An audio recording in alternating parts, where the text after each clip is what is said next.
Hello दोस्तों, शलोम। आपको शांति मिले। आज मैं आपको बताने जा रहा हूँ कि क्यों ईसाई लोगों को दूसरे धर्म के लोगों को या अन्य जातियों को प्रचार नहीं करना चाहिए।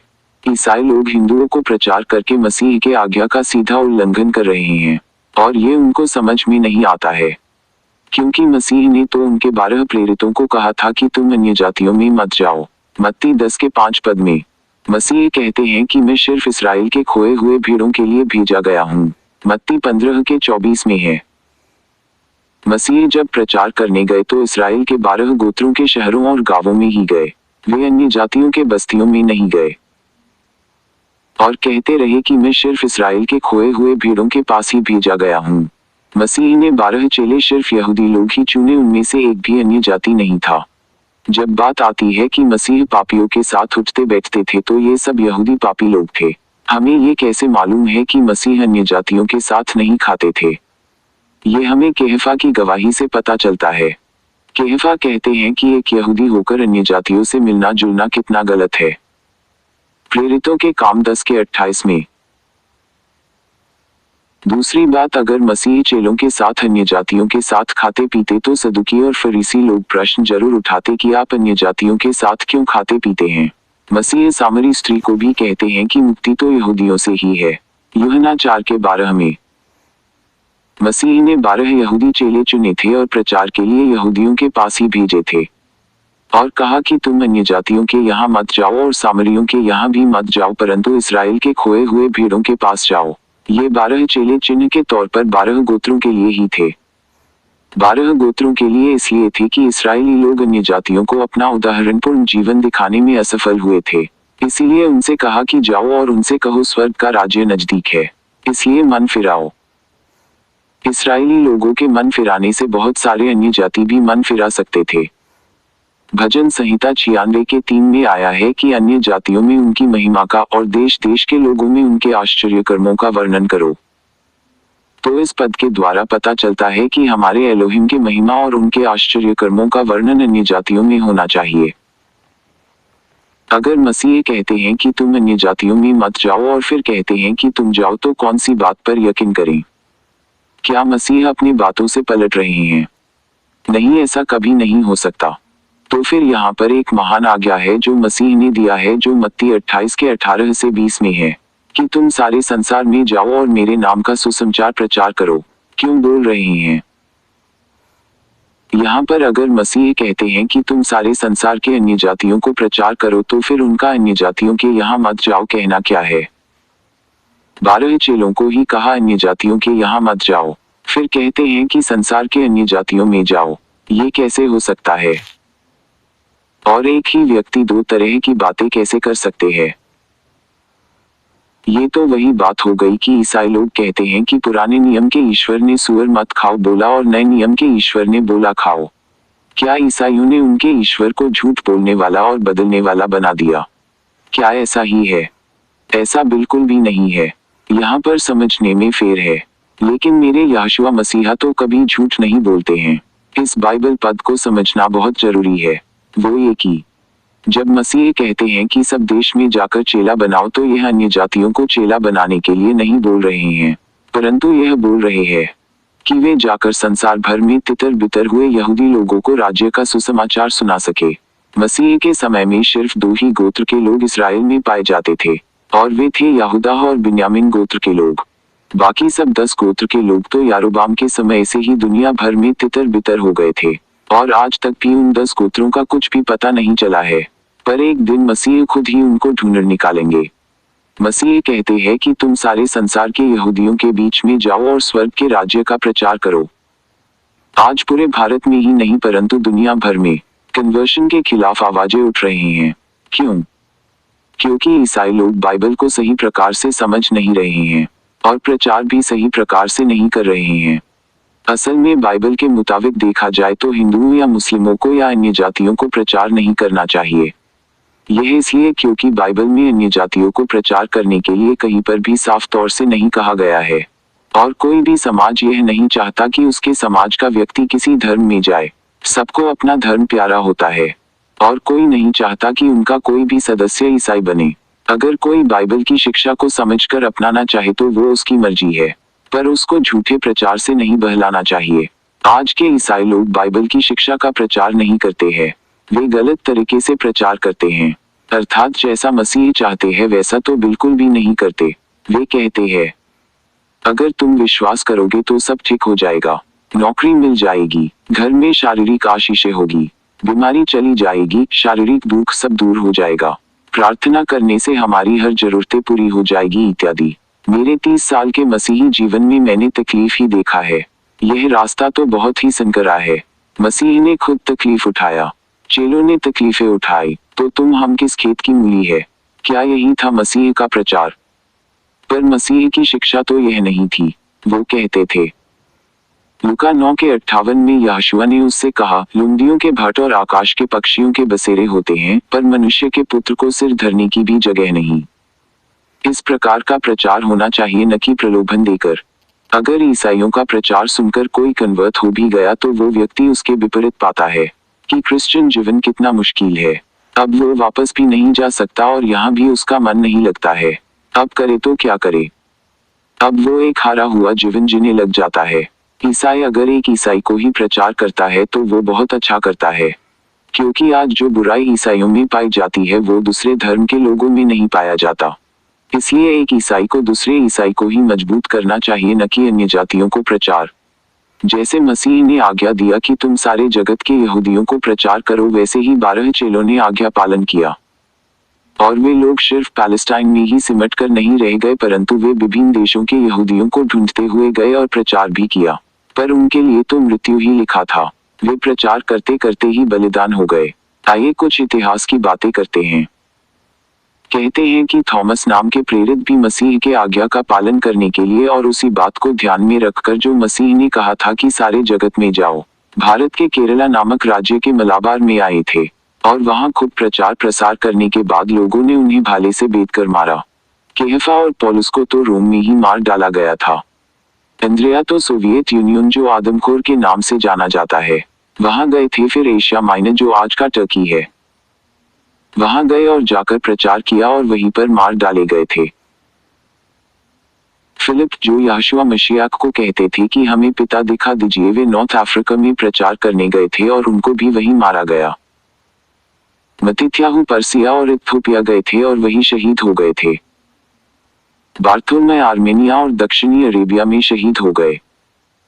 अल्फेस के बेटे याकूब सीरिया में ही मारे गए थे। यह बात यहूदी इतिहासकार जोसेफस बताते हैं। सिमोन कनानी जो केहफा नहीं थे वे पर्सिया गए और प्रचार करते समय सूर्य की पूजा करने के लिए बोला गया, पर इनकार करने पर वे मार डाले गए।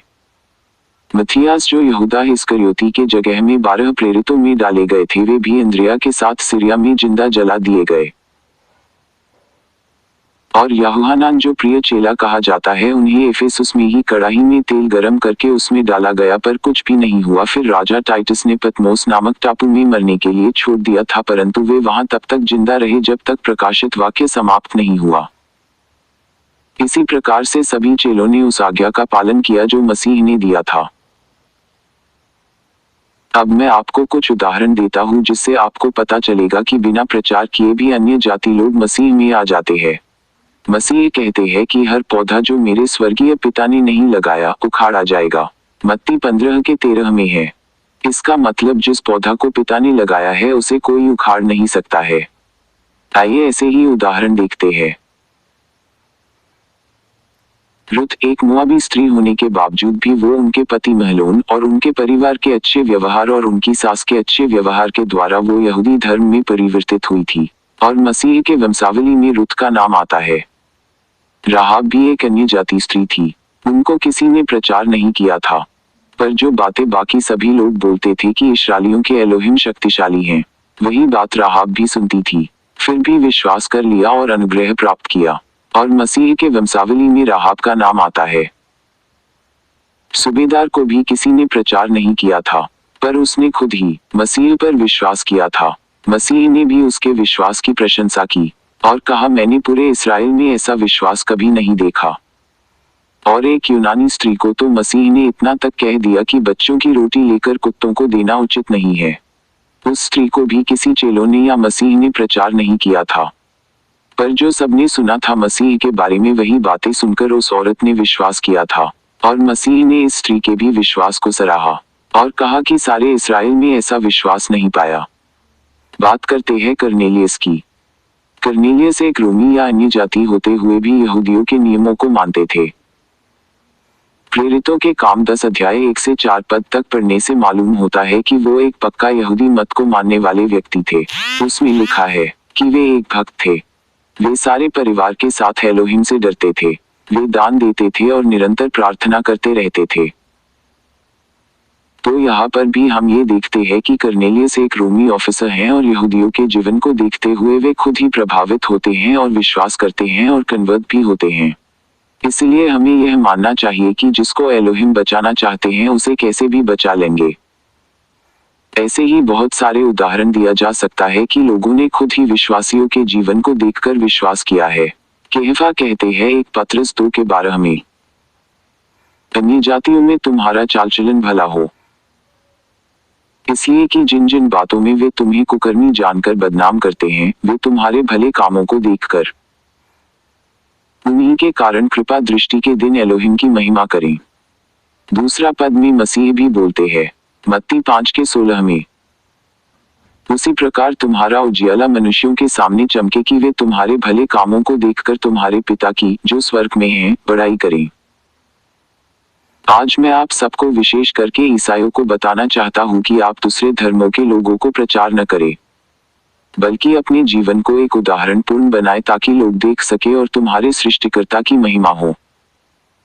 और अपने जीवन को पवित्र बनाओ और मसीह की शिक्षा के अनुसार जीवन को जियो तो वे खुद तुम्हारे जीवन को देखकर प्रभावित होंगे।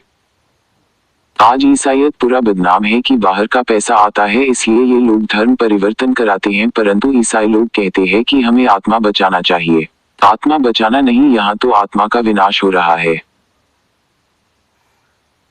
मसीह कहते हैं यहूदी अगुवों से कि तुम एक आदमी को अपने मत में लाने के लिए जमीन आसमान एक कर देते हो और जब वो आ जाए तो फिर तुम उसको दुगुना नरक का भागी बना देते हो।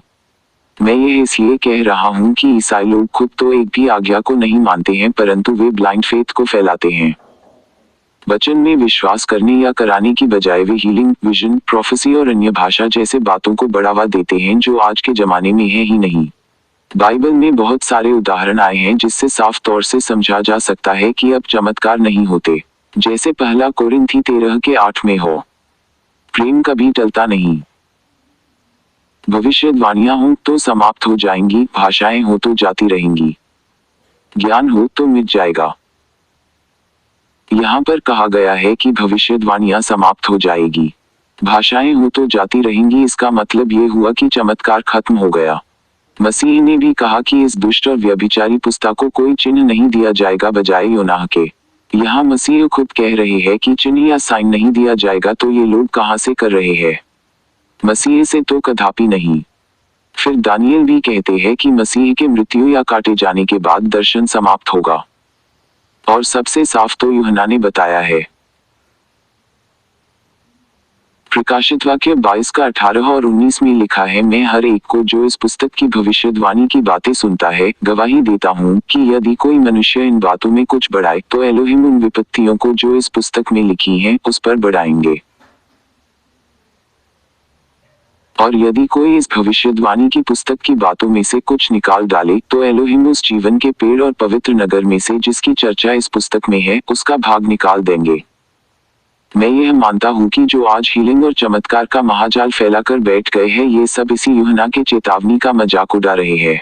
अब चमत्कार बंद हो गया है, क्योंकि पिता को मालूम है कि अगर इस जमाने के दुष्ट और व्यभिचारी लोगों को चमत्कार दिया तो ये लोग इसका दुरुपयोग करेंगे, इसलिए सीज कर दिया गया।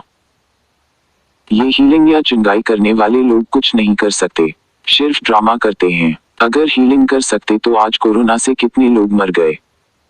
एक भी बीमारी को अच्छा नहीं किया, परंतु अपने अपने गुफा में छुपे रहे। अरे बेवकूफों, क्या तुम्हारा ईश्वर कोरोना से भी कमजोर है क्या? क्यों, क्या हो गया, कहाँ छुप गए? ये लोगों को बेवकूफ बनाने वाले लोग अंधविश्वास को बढ़ा रहे हैं और बाइबल के सच्चाई को बर्बाद कर रहे हैं। एक सर दर्द भी इनसे अच्छा नहीं हो सकता। ये लोग सिर्फ आम लोगों को बेवकूफ बनाकर पैसा लूटते हैं। इसीलिए मैं कहता हूँ कि ईसाइयों के प्रचार प्रसार में कोई दम नहीं है।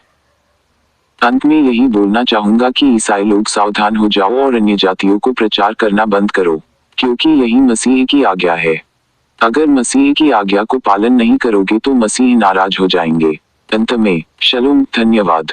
आप सबका मित्र बेन्याहू, बैंगलोर से।